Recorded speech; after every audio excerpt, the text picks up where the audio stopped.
Hello, one and all. Welcome to the first ever episode of the Diablos Deck and Dice podcast.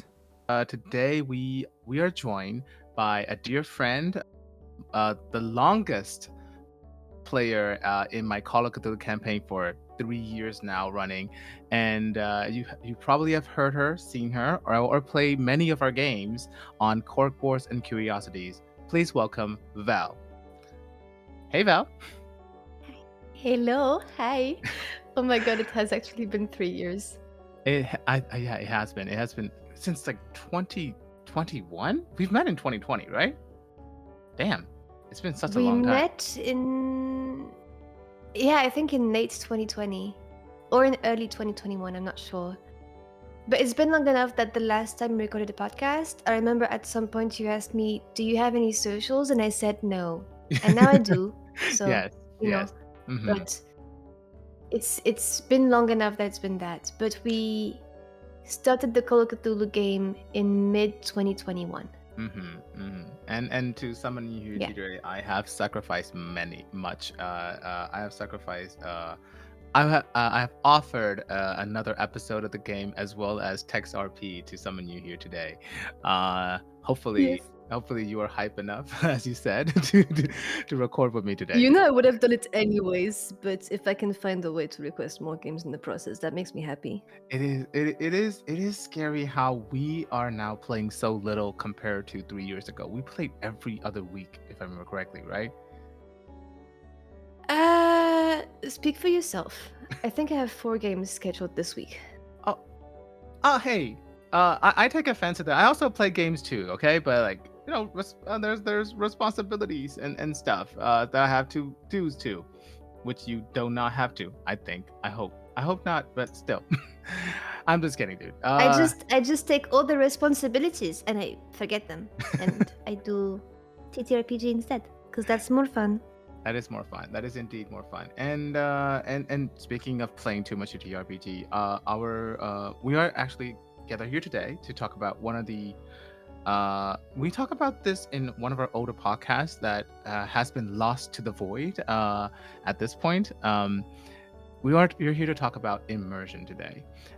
You and I both are we have a very similar GMing style where we want players to engage. I think in one of your videos you mentioned that engagement is one rule that you will always play with, right?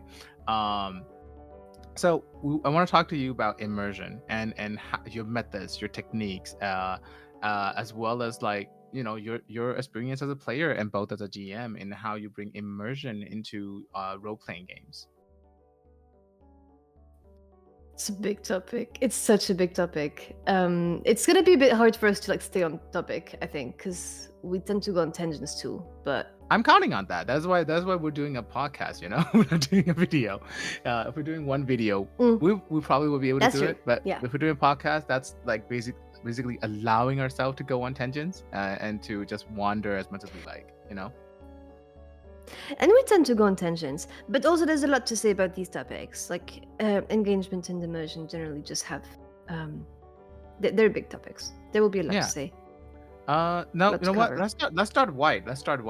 So do you want to elaborate what immersion means to you and why it is essential to your TTRPG time? Okay. So like for a really long time, I kind of saw immersion and engagement as kind of two separate entities, or like two kind of like sides of like you would ideally in a game want to have at the same time engagement and immersion. Like engagement is everything that's like more it's mechanics and it's techniques that you would use to just like it's the foundations of the game. And immersion, I was seeing it more as like the narration and like the atmosphere and the tone, and it's more like the nice little like gift wrap that you put around it. And now I'm kind of realizing that there's a lot more overlap in the two than I thought there was.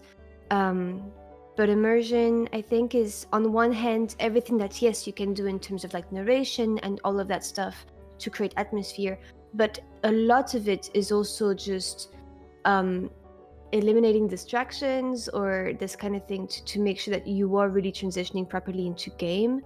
into game time, and not just coming in and out of it. I think for me, the eliminating distractions has been a big part of it, at least. Yeah, we both have ADHD, and I think it's always I've never really considered it much of a problem when I was playing mainly in person before, but like as soon as we migrate to online RPGs, online gaming, because of the huge event in 2020, it has been a struggle. It's always been a struggle, and one of those for me, one of those things about like immersion always has been like there's two parts, right? One is about social media and all these kind of apps that we have on in our computers, in our phones, that we have to remove so that we can enjoy the game. The other aspect is because I am somewhat of a not a forever GM anymore, but like I used to have to be the GM most of the time, and when I play, I cannot stop myself from like thinking in terms of a GM, and that distracts me away from immersing as a player, because I believe a GM's work is about being a director, right? They're getting the orchestrating thing. A GM is orchestrating thing. A GM is bringing the atmosphere up. A GM is making sure everybody's engaged. But as a player, your main job is to immerse. And I struggled between those two roles when I was doing it. And you mentioned also about how for you engagement and immersion overlap a lot now. There's many elements that overlap now. Are you talking about this from like a GM perspective or from like a player perspective? I think both. What I mean by overlaps is kind of that one is going to generate the other, or that having both facilitates just the game in general. Like you can't. It's hard to maintain immersion without engagement. It's hard to maintain engagement without immersion. That kind of thing. I would generally always kind of focus on engagement more than on immersion, just because I feel like that's the one that helps segue most into the game and into the atmosphere. But the two kind of not necessarily overlap, but at least like feed into each other. But also, just going back to what you said about the as a GM you orchestrate everything, and as a player you your main goal is to immerse. I don't know, because I feel like sometimes some players kind of tend to see the game in a very in this kind of way, where they also having like an idea of the narrative and thinking of it in this bit of a meta way. And when I say meta way, I don't mean metagaming like checking stats and all that. I mean meta in the sense of like having an eye on the narrative and where the narrative might be going, and also tend to keep an eye on how your other players are being engaged into the game, and whether you as a player can also engage them. It's there's just not that much of a start of it, and I know you as a player do it. Like you always have this mindset when you're a player too of how can I as a player progress narrative as well? How can I engage other players, and taking on roles that shouldn't necessarily be the GM's role exclusively? I do. Maybe it's stemming from my struggle as a GM, maybe, and I'm like, okay, I want to help out a little bit, but there's also yeah, I also see that kind of element into you as well. I believe you as a player is more like dangle me a plot and you will bite, right? I can't do the same thing that you do, where I don't have. You manage to have like this very this very logical sense when you look at the narrative and you look at the story and you're playing the game, where you are always thinking of how can I make the narrative go forward, how can I make sure everyone at the table is engaged, how can I like progress this arc, this kind of thing. And you have this very storyteller view on all of it, and I can't do that, because when I'm in the middle of the game I kind of forget everything. I can be a very selfish player like that, I think. I can be a very selfish player where like, just give me the stuff and I will devour it, even if I will leave no crumbs. See, this is why I brought you here today, because I need that secret. I need that secret, dude. I am thinking too much while To I'm being playing. immersed? To being immersed. It's easy, Jack. You just have to be obsessed about TTRPG and make this the entire purpose for your life.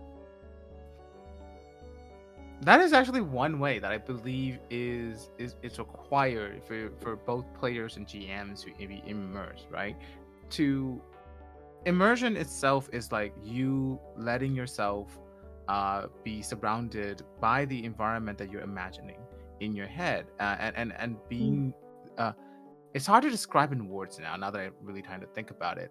But like I think there's one time that I was super immersed in one of your games, like when you were doing the Curse of Strahd game, was when we met that little vampire girl that Strahd has sent. And your Strahd is a matriarch. Your Strahd is a completely different style Mhm. from the module itself.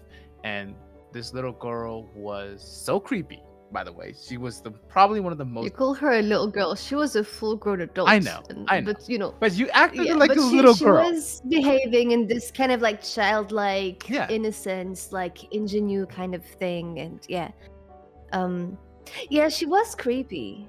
Yeah, those few moments as a player who, like you said, is like it's like very logical. Like, okay, should I interrupt this moment? Should I get this in? Like, I forget all about that in that moment. I'm just like, my character having no idea this is happening, and I'm getting chills, and I really want to like, I don't know how to help this situation, because I wasn't involved in that conversation, but my character is like 20 feet Nah, away from it. this was another one of the players alone in the woods with a vampire, Yeah, and none of you had any idea. yeah, and it is probably like it's like a dissociative experience for me as an immersion. Like this is an immersion where I do not have to think about like what my character would do, what my ideas should do, what I should have to do, the story progression.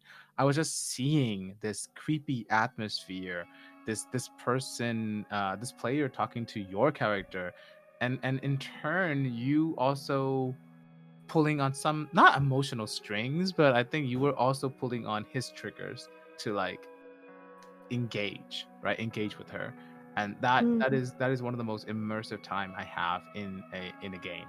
So uh You're flattering me so much. I love this. I'm gonna come on this podcast to get compliments. It's great. uh oh, you saying this, like I never talked to you about this enough anyway. But so I want to know, like in that, like specifically in those kind of moments, like what's your technique as a GM or as a GM to help your players immerse? Like you said, it's always about engagement, but like if that's the case, what's your technique behind that, like to pull people in emotionally, or not just in like emotion, like as like they forget about where they are and what they're trying to do, and just be immersed in the moment and be utterly terrified. It's gonna be really hard to talk about it without talking about engagement. Mhm. Without talking about engagement, I mean, it's can I start with all the stuff that just can be a barrier to immersion? Because I feel like this is stuff that's like easy to get out of the way, Of course. but that does make a huge difference. I think, Yeah. especially if you play online, because I think we're pretty good at playing online. Like, I really love playing online. I don't feel the lack of a gaming table, like, because I think we've gotten really good at playing online, and part of that is because we're managing to get rid of all the obstacles that could Mhm. prevent us from getting immersed. Like, we have kind of a rule of no social media or no scrolling at the same time as playing, Mhm. which can sound a bit intimidating, especially for people who like fidgeting at the same time as doing something. But that's okay. Like, we can fidget at the same time. Like, I crochet or I knit a lot Mhm. during our games, but I know that if I open my text, or if I open like social media, I'm just going to not pay attention as much. And when we turn on cameras also helps, because I That's can true. tell when are people about to talk, and I know that not everyone can do that, but Mhm. we do that, and it does help, because that way, just from body language, you can tell when people are going to talk, and so there's less interruptions, and at the same time, there's also um, this extra level of immersion just from seeing people Mhm. facial expressions as they act out stuff. Mhm. um, we have music playing at the same time. um, we have like a playlist that everyone can listen to, and like join into the link and everyone can listen to it, Can I and touch that's on pretty that? Can I great. touch on music a little bit? Yeah. Yeah, music is if everybody's listening to this, and you're playing a silent game, you're missing out on a lot of things. Okay, you need music. Uh, Mm. we have a friend that would argue against it, but still, music for me, Hmm. it immerses me into the game a lot, and it is one of the few things I do dedicate a lot of my time into prepping before a game. And you can Me tell you too. can tell you can tell like when I'm rushing through a game by me using stock music from like OSTs, right? But if you can tell Mhm. if this game is something I really invested in prep enough, there's a customized playlist for everything except the theme music, of Yeah. course. We always have a theme music Yeah. dedicated to every game that we play, which is also Mhm. another good thing because this is one of the pre-hype, It's such a right? good cue. It's a pre-hype. Yeah, it's like it's very much a cue. Like for me, the moment where we start playing COC and the moment that we start the playlist and I can hear Mm, that one music, that one song that you play at the start of every single game, mhm. it's like okay, we're in it now. And it's also I think it's also good for immersion to have a proper transition into the game. And this is a really great cue to be like, ooh, game time has started because it's that one music that we listen to every single time that we start the campaign and like you have that for COC. I had that for Curses Strad. Like you have that as well for Monster of the Week, Yes. and we always have like that one music that is always the same one, and that just feels like it feels like the opening credits almost at this It point. is. It is. And We like, started that because of yeah, that idea. It is the opening, because mm-hmm. I watch a lot of anime, and every time there's a good anime, there's always good OST, opening theme, right? But yeah, like having it as like this opening credits thing, it's a good like transition to it. Like it's the moment where I'm like, okay, the game is starting. I'm getting ready. I'm getting settled. Mhm, This is happening. My Roll20 is open. I'm Gucci, you mhm, know. I agree, and And music is one of them. transitions are really good. And speaking of Yeah. transitions, like there's also one thing that really helps with immersion for me is like when as me as a GM consider how we transition from scene to scene, you know. Um Mm-hmm. that's a huge thing. I think Au.Ra is one of the first people who inspired me to do so. Like more of a technical term, but nowadays I'm using like a lot of techniques from different sources now. But like the idea is to transition. If you're transitioning from one scene to the next, it's always good to prepare a little outro just in case, right? Like for Mm. example, James Wan's technique is to have a bomb or explosion happen so that you can transition with explosive action to the next scene, right? But there are a few other techniques, like how we move the camera, right? Sometimes we let a little bird fly away and we follow the camera to the bird and to land on the Mm-hmm. enemy big BBEG tower. Or one time that you and I always talk about this scene, which is one of our favorite, is when we do the Cyberpunk game opening, where the boss basically kills one of his underlings because they fail to capture you, and the guy's body Yeah, and none of fall. the players were here to see Yeah, it. and that was This was like an yeah, this was a scene that the players were seeing, but that the characters didn't know about. And it wasn't like the opening of the game, right? Like we had had a couple of sessions before that. yeah. This was, I think, the opening of the third game, but we hadn't really yet been confronted so much with the bad guy. We had only heard of them. We hadn't actually like encountered them yet. So this was like the start of game and like a really cool scene where we got to see what was happening elsewhere in the building and got to see what that guy was like. And players had that knowledge that this was not a good person Hmm. and that they were really dreadful. But characters not knowing that was kind of fun. But you know, it's everything with using the camera, with using this kind of thing is nice. But I think what's really it's still like for me also just having an out, not just in terms of like making your transition between two scenes sound pretty. Like it's not Hmm. that's not where the matter is to me, right? Because you can Hmm. have I do think you can have like a really great game with crappy narration because my Hmm. narration game is it's not great. It's it's not great and that's fine. I'm okay with that. I would rather mix things to the point. and not use necessarily very flowery vocabulary, and that's okay. I would rather like have that, but at the same time, sometimes you don't need like a crazy poetic description to make things happen. You just need things to be to the point and to be clear and make sense, and your players immediately know what it is that they're dealing with. But um, these do sound pretty and they can be really nice, but I think the most valuable things with having an outro prepared is less about making it sound pretty, and it's more Mm. about making sure that you can give the scene an ending Yes. and make sure that it doesn't go on too long. Yes. And in that game, in the Cyberpunk game, you always had something that when you thought we had been talking for too long, when it looked like we were feeling too safe, then you always had something prepared that would happen that would get us on our toes again.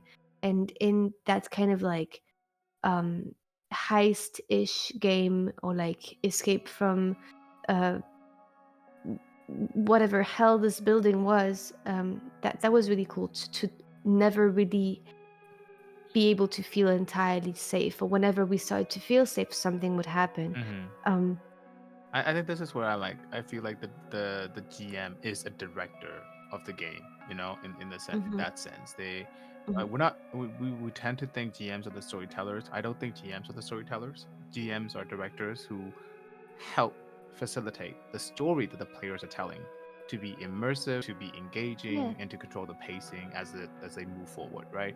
And that's what I feel that you are also amazing at it, and I do wish to play more of it. Of course, this is not an on-screen. I know. I will get my shit together and play a game. I know.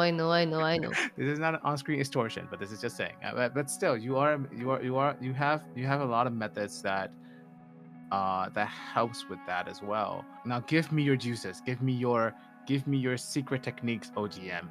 How do you make your players immersed? My secret techniques. Oh boy. Uh, are you asking for the kind of stuff that you pay like you pay in your soul for?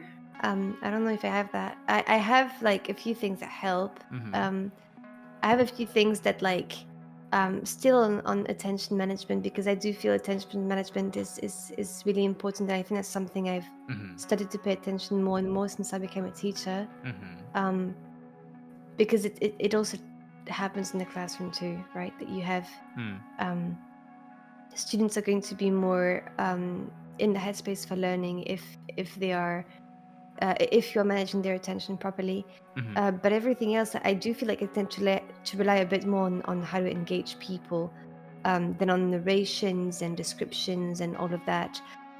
Keeping things short for um, for narrations and descriptions help. You don't want to go too Mm. long. You always want to have to give them something to do, give them something to engage with, rather than making them witness stuff. Mm-hmm. They don't want to witness stuff. They want to experience stuff and have something to do with it. I think that's what this is interaction we're talking about, right? Both of us have Yeah, teaching experience, and one of the few things we learn of, about teaching is that you need to make things interactive for them to actually remember or engage with the material, and I think that definitely applies. interaction leads to immersion, Yeah. because it's I always feel like I will never be as immersed in a movie as I could be in a TTRPG, just because I'm not taking part in the movie. I'm just witnessing it, right? But the moment you get interactive, or the moment it gets interactive, it's an entirely different business. And with TTRPG, that's why I feel like I can so much more easily get immersed in a TTRPG than I can get in a movie. And getting immersed doesn't necessarily mean like feeling like you're there, like Mm-hmm. hearing the music, seeing the landscapes, blah blah blah. Like that's not something that I personally experience, at least. Mm-hmm. um I don't know if people do that. If people do that, that would be really cool. Like I want to be in that person's brain who can manage to I do really have that fully experience it. experience. I do have that experience because That's crazy. I have this an inner when even this is the same when I read books too, right? I always am able to imagine cities or people, and then one of the things I hate about it the most is like actually seeing art or official live actions of the books I've read, Mm. because like it limits everything that I've been having in my mind, right? But Mm, another thing, I agree with you in the sense of like, because it's more than just that, because I think TTRPGs, very similar to reading books, TTRPG allow us to live a fully set of life in 4 hours, like one session, right? For me, like the characters I've played, they are not just games I've played. These are literal memories, like my lifetime memories that I keep in mm, myself. They are actual life experiences to me when I'm fully immersed in it.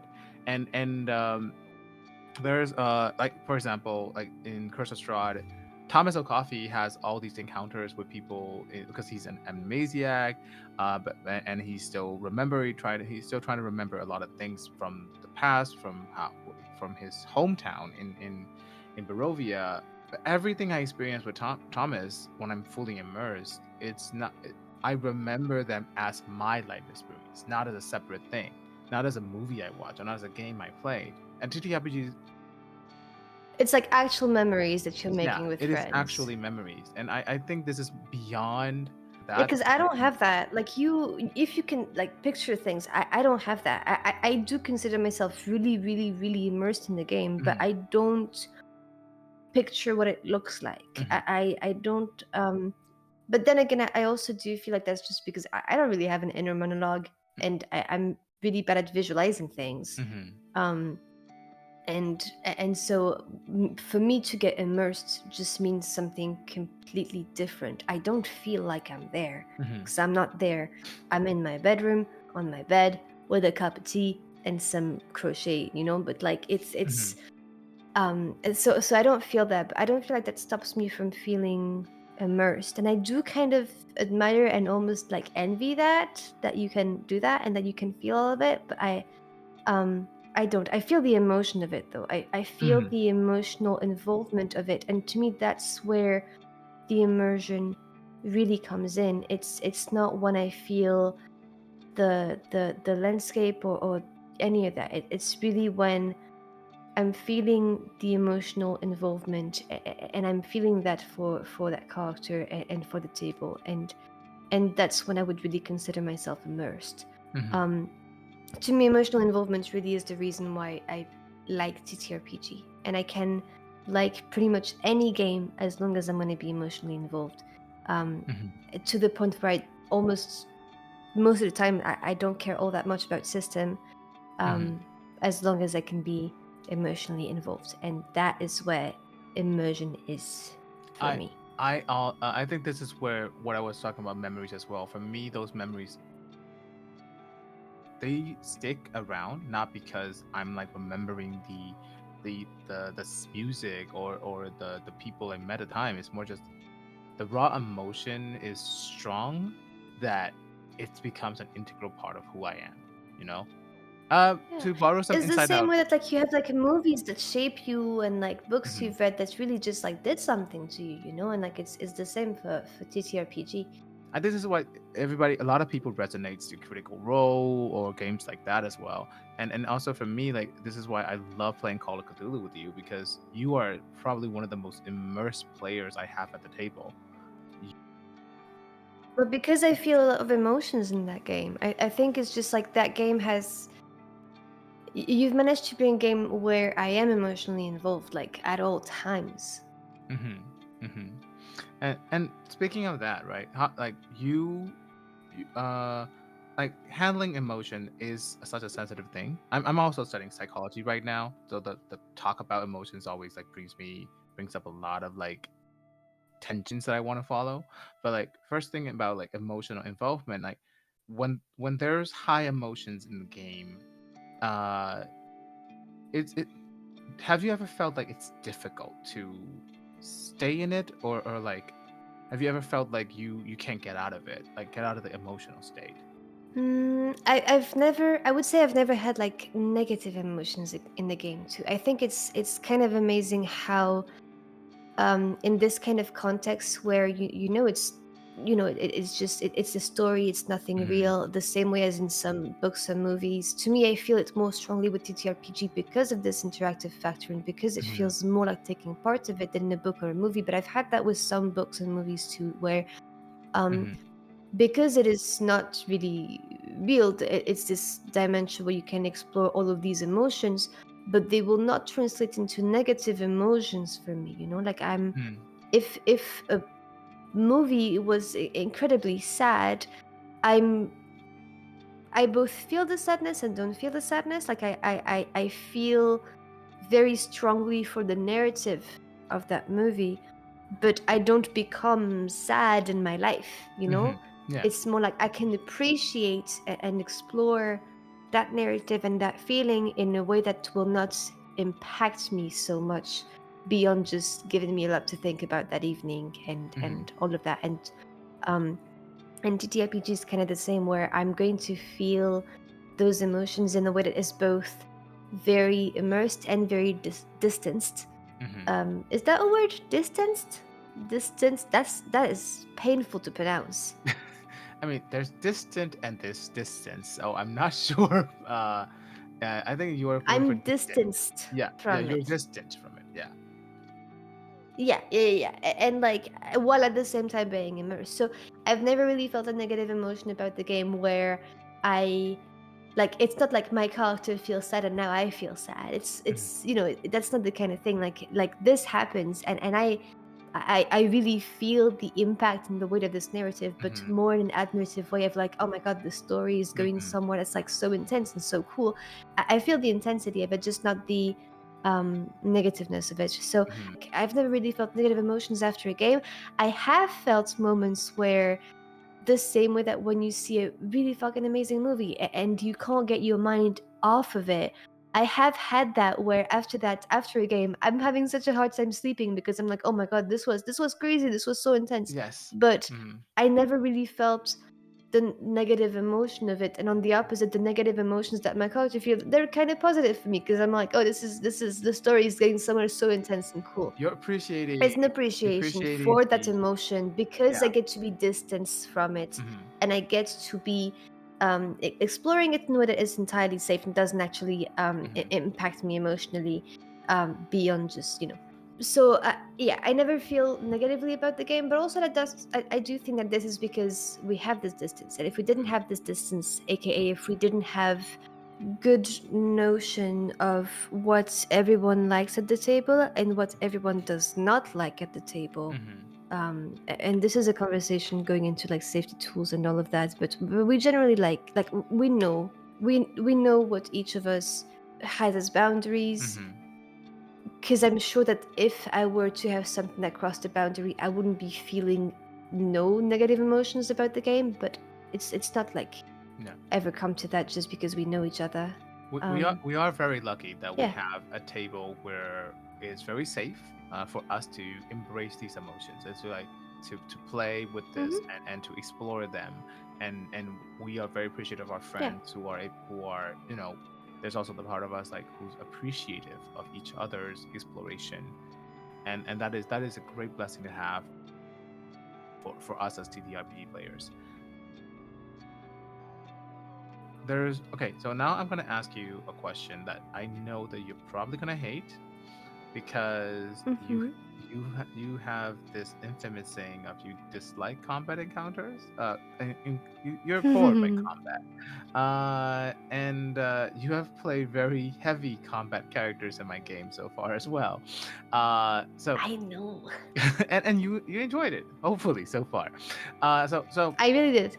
this is my question in terms of like balancing as both as a GM or player. You can explore both sides.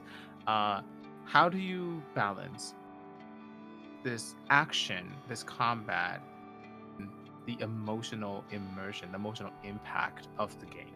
How do you balance that as a GM?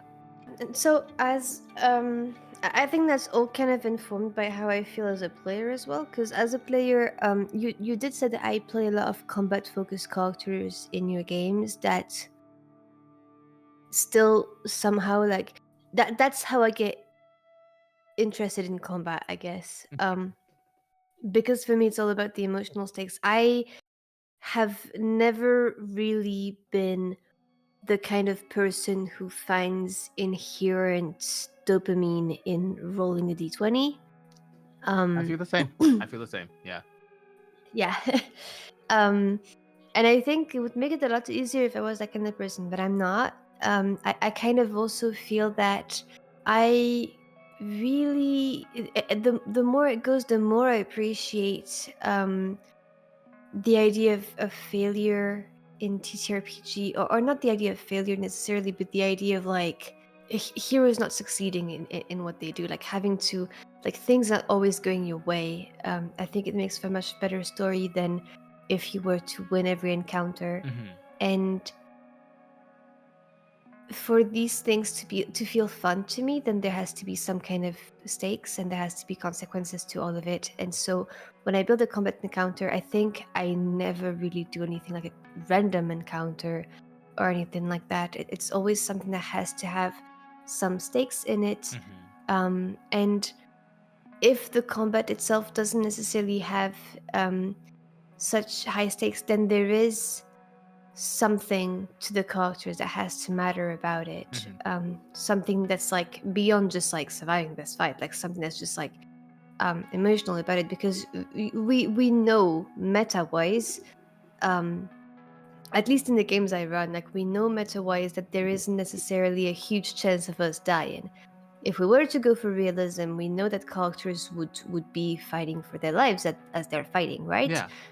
In some games, sometimes we feel like that. Like for example, in our Hell Riders game, which is like Shadow the Demon Lord, it's a lot Brutal. Yeah. it's a lot more brutal. Yeah, we know that there is a very real chance of dying, so that's a bit different in those cases. But at least in the games that I run, I don't do a lot of grimdark. I don't do a lot of this kind of games where like death is a huge possibility. Mm-hmm.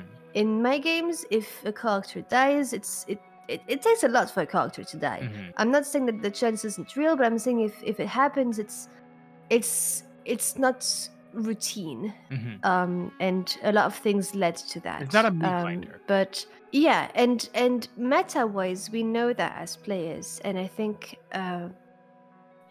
we get used to the idea that combat becomes routine, and so I really want combats to have weight. And in that case, it would be emotional weight. It would be like some kind of stakes are here. So in the characters that I create, the way that I enjoy combat is by giving my character stakes in Mm-hmm. combat. Mm-hmm. Um, for the Cyberpunk game, my character was this solo who already had so many um, cybernetics, and he did not like any of them, and he did not like that the how do you call the big companies in Cyberpunk again? I don't remember. Megacorps. The Megacorps. Yes, thank you.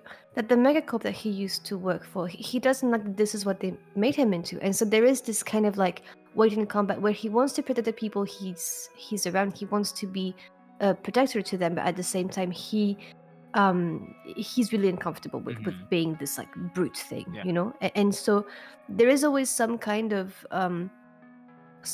like emotional weight to the combat, and this is how I bring it. Like as a player, I create it for myself, but as a GM, I would like try to look for how to like create it for the player, with the player, right? Like try to figure out how their character feels about like combat, and sometimes even like pull stuff in the middle of combat, like characters fight for their survivals, but players don't feel that.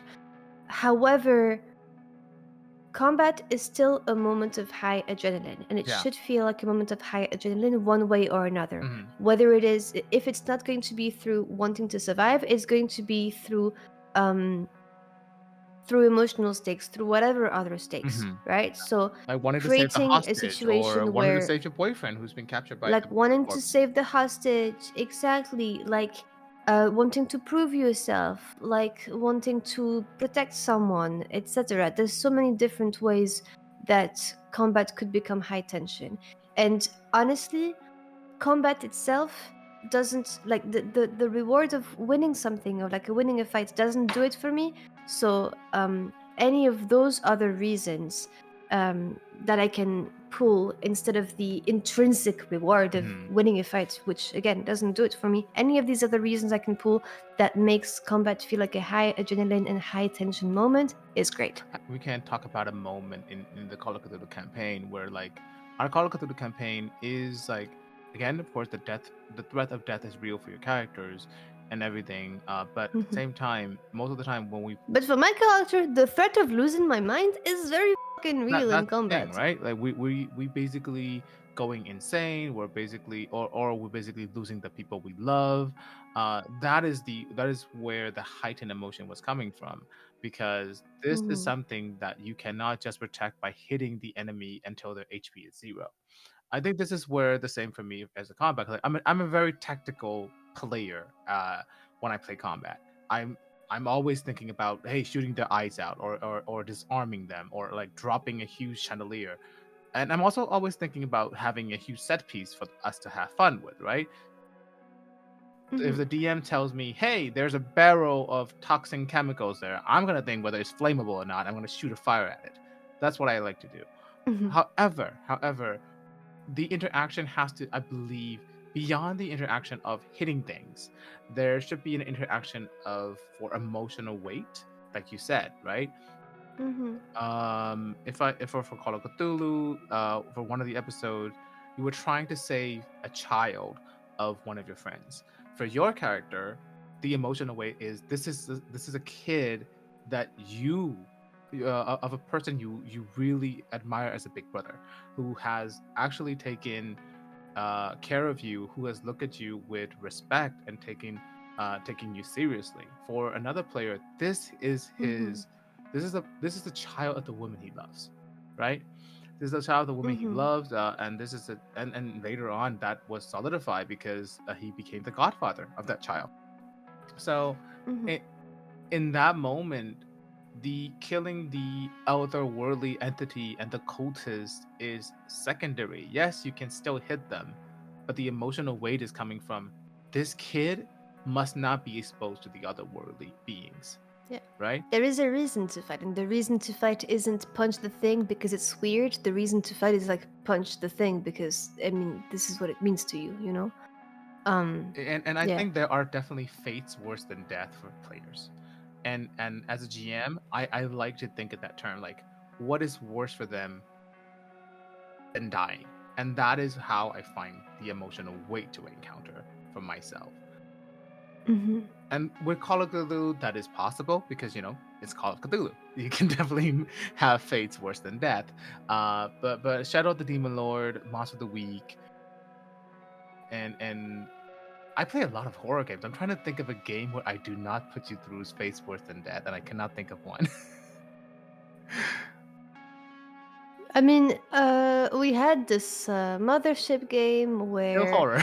I know my character just like ended up like insane and just like saw everyone else die and just ended up just rehashing all of these memories constantly. Mhm. Um, we're also just talking about all of this in terms of like emotional involvement because that's what we like, right? But it also really depends on the players because we also know players who um emotional involvement is cool but they need tension, they need action, they need quick pacing, and that's also entirely valid. And I think going back really to immersion, because we have gone into a bit of a segue on combat, going back into immersion generally, pacing is a huge thing, Pacing definitely a huge thing. like huge. It is definitely Yeah. one of the things I am trying to perfect for 7 years now, and still have not find a method to have good pacing. Mm. I do think that your pacing is pretty good. I do think it's better than mine. My pacing is but also I tend to run like pretty slow burn games. I'm trying to, I want to get better at that and try and like run a few like faster paced games. I have before, like, like some um I've got this heist game, which that one is very quick paced, but generally where my comfort zone is in slow burn taking your time to feel the feels kind of stuff. But I do feel like your pacing is pretty good. But we have found a few things that help with pacing, I guess. One of them we did mention a bit earlier, which was making sure that a scene never drags on for too long. Have an outro prepared. Have an outro prepared, so that you can bring it in. And I think one of the best not advice, like, but best cinematic. I borrow this from filmmaking, right? Where if things get boring, you have someone go into the room with guns drawn, right? And Do you mean this metaphorically or literally? sometimes I've done that literally. Okay. Cool. In Call of Cthulhu.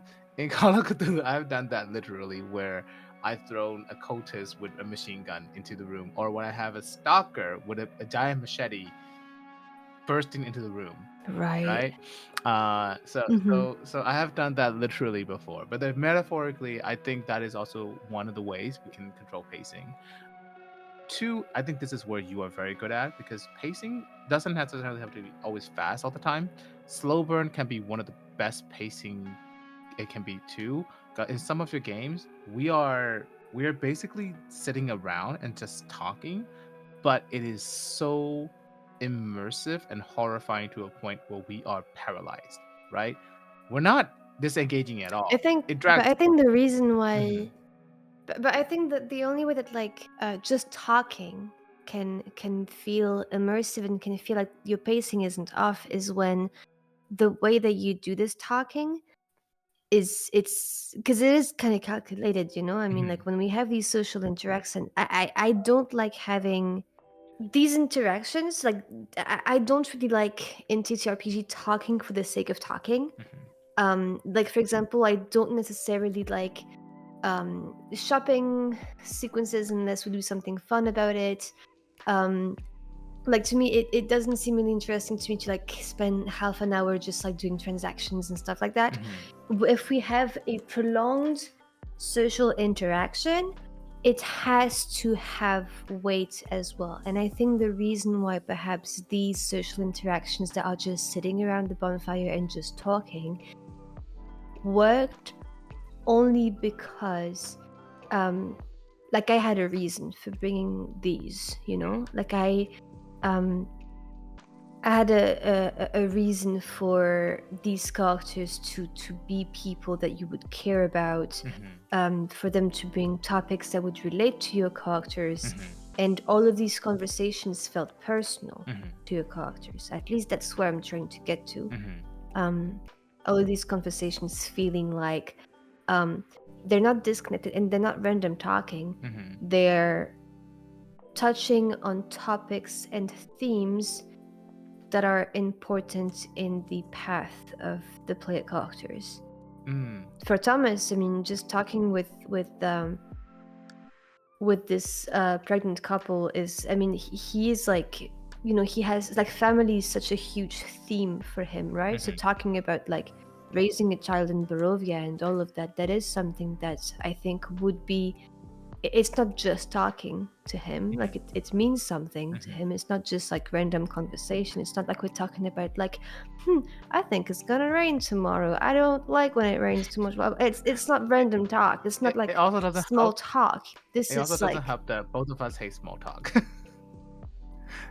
yeah, we don't like small talk, which I do feel like it helps. Yes. It does mean that like these encounters aren't just talking, they're also planned with something in mind. They have like a goal in place as well, and the goal here is to make you feel some kinship with these people through the fact that they are directly involved with a theme that is very important for Thomas. And because now he feels that kinship with them, it makes it even more impactful when they have a falling out with Thomas a couple of sessions after that. So I think what you're telling me, like, emotion is not coming from, like, the atmosphere, the description, or the music. It's not just coming from that. Emotion is actually coming from it's having personalized. it's personalized. It's interacting with the character, their deep inner core of it, and in doing so, have that player and the player character engage and immerse in a way that you can't just bring in like a video game. In a video game, we're still thinking about quest lines, we're still thinking about stats, we're still thinking about HPs, but like in TTRPGs, when you can engage this personalized emotional, I think I would steal one of your term, these emotional daggers to a social encounter or a combat encounter. That's not my term. I didn't come up with that. Well, I think last time you told me about that as well, and you were like, "That's your term." I was like, "I didn't come up with that. That was." I think that's something I found online on Reddit or something. But I think it was a really good idea. Yeah, I think I learned from you. It's something from. Yeah, I think I told you about it, but I didn't come up with that. That's something that I saw. I think on Reddit. But someone's talking about how, like, for each character that they have knives. And the knives or the daggers are just like stuff that they give you that you can like conceptually that you can stab them with. Stab them with. And I do think that is a great method, right? That is okay. I want to say stabbing people is a great method. What I'm saying is metaphorically. Stabbing people is great. Okay, you're gonna get me canceled on the first episode, aren't you? Okay, but I feel that's what you. I feel this is where like immersion is not coming from that. Immersion can be planned. Immersion can be something that you structured according to what the player or the player character is prepared for. It's not just about engaging them in, oh, this is a nice cozy bonfire with these two characters that I've described with 2 pages backstory. It's not that. It's for a family, for Thomas, who's an amnesiac, like you said, you put it gracefully, right? Family is the deep inner core part of him, and it's also a big deep core inner part of me as a player, because I always want to be a father, right? And using that, you will be able to build my guy you will be able to build a kinship for Thomas in that moment, which makes it so immersive for me, because every time those people are put in danger, I'm really ready to save them. I'm not saving them just for a combat hit or the XP. I don't want these people to go away. I don't want these people to die. And it makes it more tragic and immersive when you make them scared of my character, because my character is an animated zombie, very much inspired by Frankenstein. So when his mask is taken off, they're scared.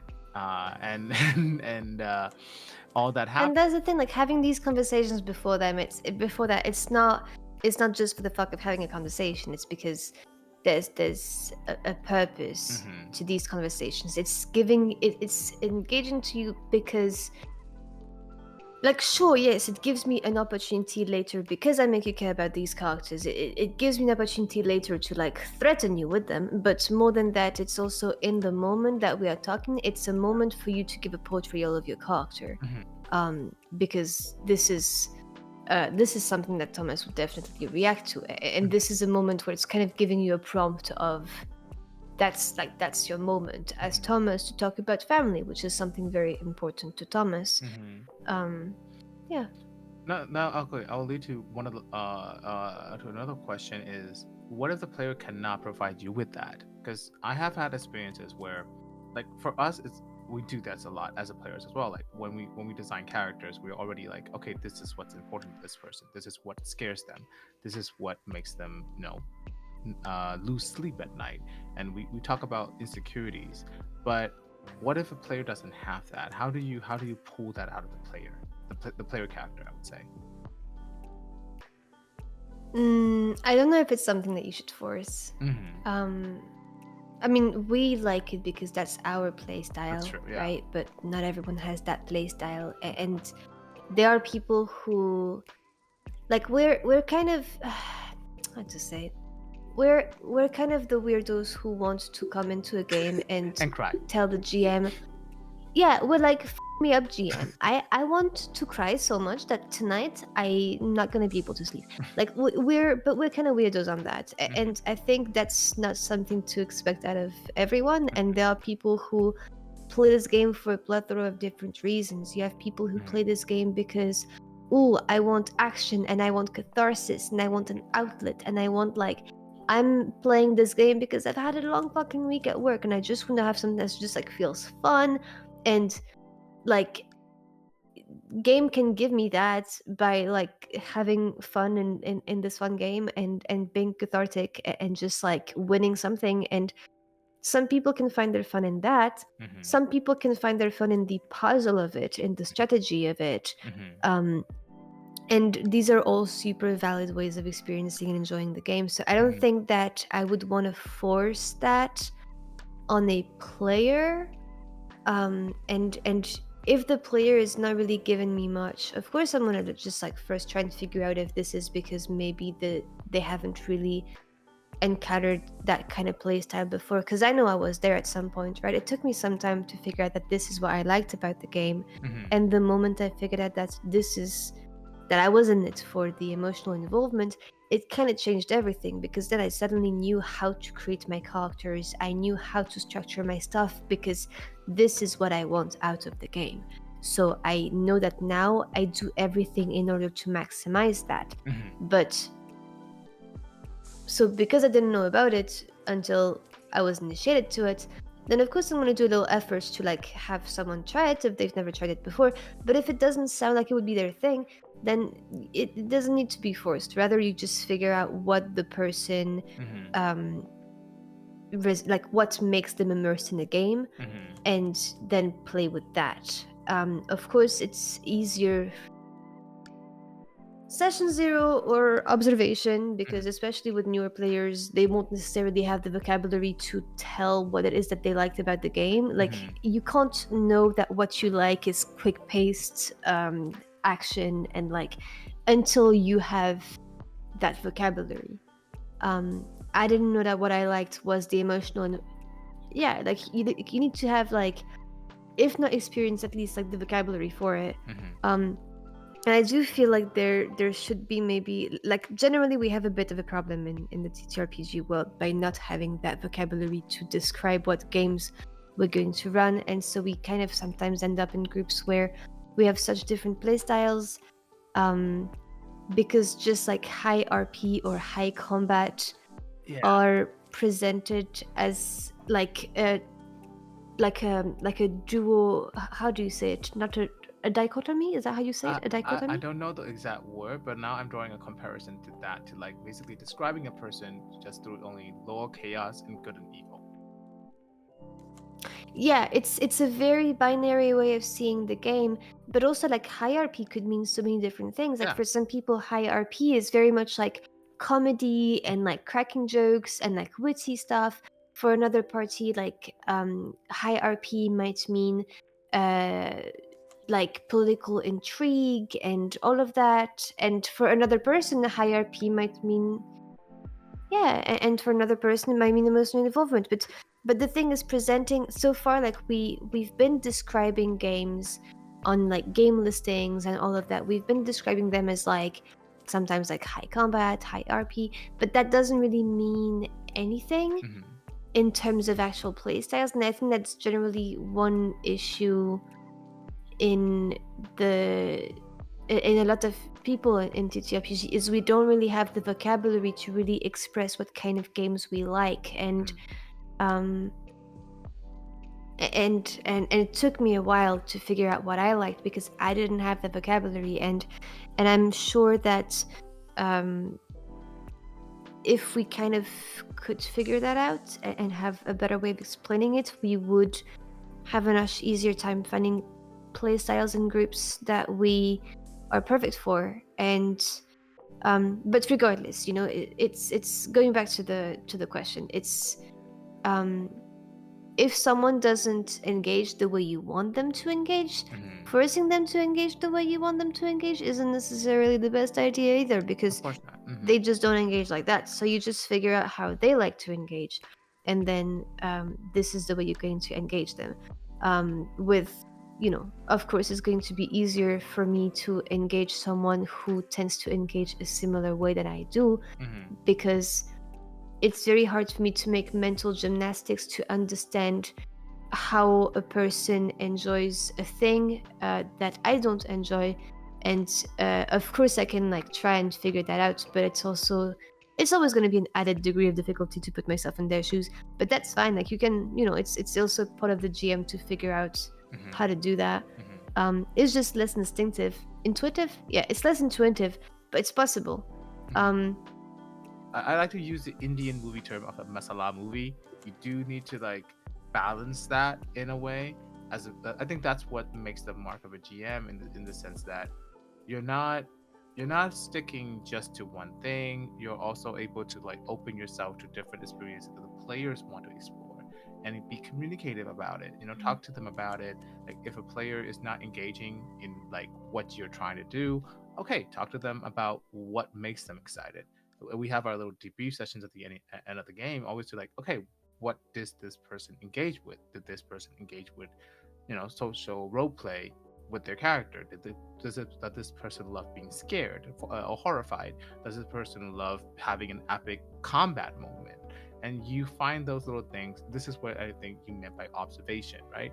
It's communicate with them and to like observe what each of these players want, and you experiment. You keep experimenting. You experiment a few more elements, and only way you can do that is by actually doing it, I guess, as a GM or as a player. The more you play, the more you learn what you like out of it, what you want out of it, and that's the only way to like of this vocabulary, this experience to build this engaging game. Speaking of that, as a little closing statement, would you like to describe what's your favorite type of what type of game immersed you the most with the vocabulary you have now? The ones where I'm emotionally involved. Yeah, I think that's the best way I can kind of like describe it. I think I need to have a character that I resonate with. I need to understand them inside and out, and then I need who they are to be put to the test and kind of like feel that journey at the same time as they're feeling it. You're no longer limited to a genre anymore. You're immersed in, like, as long as you can get emotionally involved in it. I'm not really limited to a genre anymore, or not even to a game system, I think, because if you think about it right now, I'm in a high action, quick paced, like Mad Max inspired Shadow of the Demon Lord game. And I'm also in a slow burn, high mystery Call of Cthulhu game. And I'm also in an Animal Crossing inspired D&D game. And I love all of these. And there's such different genres, and there's such different vibes and different processes as well, between slow burn and quick pace and action and horror and mystery, and they're all very different, but I enjoy myself so much in all of them. And although as a GM I do tend to lean towards mystery and horror, I can enjoy myself in pretty much any game and any system if I figure out how to leverage this emotional involvement. I think that is a wonderful way to experience TTRPGs. You're no longer limited to one search or one type of filter anymore. You just need to figure out, throwing your heart into the game, and you'll be able to fish back the immersion and the fun that you're looking for in a game. And it's kind of great, because then that's like, once you figure that out, like once you figure out the kind of thing that you like to play, you can really just like reshape that however you want. And I can have a character who is an elderly were-raccoon in a Hawaiian shirt, and I can have a character who is this like tragic kid with anger issues who's constantly on the threat of going mad after having made a pact with this eldritch entity. And Yes. I can play these two characters who are a completely different vibe, and I can feel just as involved, like in each of their stories in a completely different way, but still like they could both, like, these stories could make me cry either way, you know. It's just like, it's once you figure out what you like about the game, it becomes a lot easier to bring that into any game, if that makes sense. It does make sense. And with that, thank you so much for being here today, Val. I know that we talk almost Thank daily, you for but having me. it is good to have a little bit of structure around our usual rants and have an actual Did you really recording feel of- like that was structured? Because I feel like we just ended up like rambling about a lot No, of things, it's but I not. like it. No, that's the thing. That's a vibe, right? That's what the heart to heart is meant to be. We're supposed to ramble. We're supposed to talk about the thing we love, and just for the love of it, you know. And I think in that matter we succeeded. And you can always find Val on YouTube on Corkboards and Curiosities, and she has plenty of adventures. I believe so far 3-4 that are already published on a Patreon as well. And also by this time this comes out, there will be a few goodies, I believe, on your Patreons as well. And so make sure to check that out as well. And I will have the links in the in the descriptions below. Val, is there any last message you want to give to our audience? Don't be scared to tell your GM to fuck you up. And also to demand a game when you want it. Blackmail works really well. So far, yes. And with that, we bid farewell to everyone, and thank you for listening throughout this whole thing. And we hope to see you again. Please like and subscribe. This is a new channel, and there's our cats waving their butts goodbye to our audio listeners. Thank you so much again, Val, for being here, and I think we have a game soon. All right. Yes. Okay. See you, dude. Thank you and bye.